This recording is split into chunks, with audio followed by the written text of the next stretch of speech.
Thank you. We're so happy. How has the ride been 1 decade? What are the challenges and the triumphs that you could remember on top of mind? Yeah, I mean, the beginning, of course, took some while to get acclimated here in the Philippines, but once we started gaining our traction, it's been a great joy. Do you feel that really in the time, parang sikat na agad kayo di ba? Dahil lang kasi sa inyo ng mga friends, talagang tinutulungan mo kami na bigay ng knowledge ng ating mga kababayan about kayo. Ilan na yung branches natin?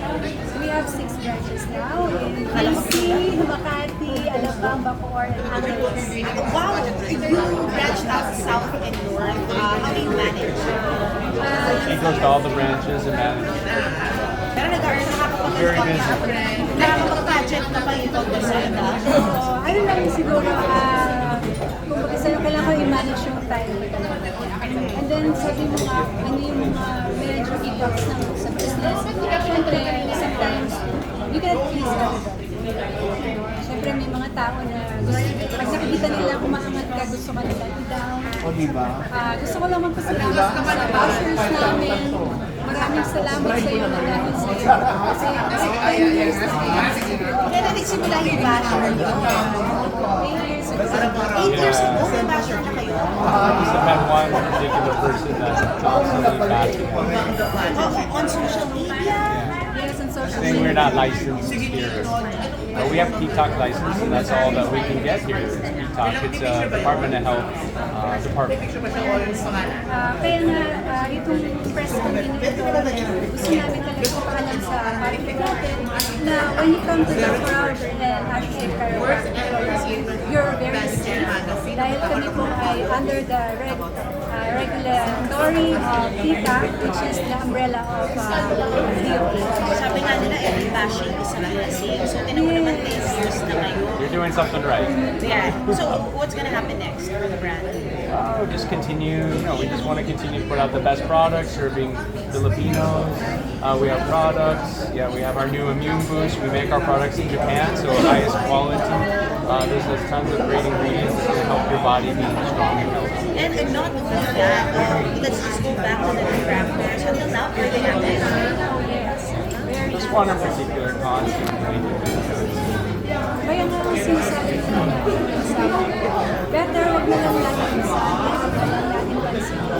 Dahil na talaga pag tinignan mo, sabi na sa amin, why hindi mo sila kasi hindi mo mag-inis sabi, and the bell, kasi ginagamit yung picture namin, yung name namin, sinasabi. Parang marami kami pwedeng gawin sa kanila. But at this moment, parang we rather be siguro mas mag-focus sa clinic namin kung paano namin mas mapapaganda. Bayad ba yun? Tingin nyo, may nagbabayad mo? I don't know. You know, sometimes I'm thinking, kasi sometimes din sa mga ano namin, yung appointment online namin, merong naglalagay ng magpapa-appoint pero hindi tumarating. And may mga pangalan, tapos pag tinawagan namin, hindi sila sumasagot. So I think that's one thing na bayan. Pero ano yung pakontra nyo sa mga bashing nito in terms of services to make sure that you are at par, di ba? With what, of course, you tell the people you are. Right, yeah, all we can do is just continue to get our license every year through TikTok. I must maintain an active license in America, so I continue to do my continuing education or being a doctor, so that's all we can do. At saka siguro sa amin talaga, we do our best to give the best services to our kababayan. And that's why we also have a community service.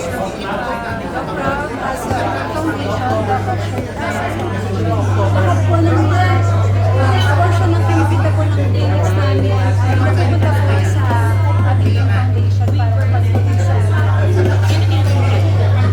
right now we have mga students, kailangan tayo, meron na tayo pati yung mga Parang politika next. wala.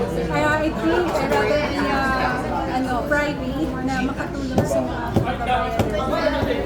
Hindi naman kailangan meron mga title sa politics para tumulong. Anytime naman, before tayong lahat mag-unite tayo, we can help everyone. na rin naman kayo sa beautiful family. Thank you so much. Thank you. Happy 10th Thank anniversary. you so much.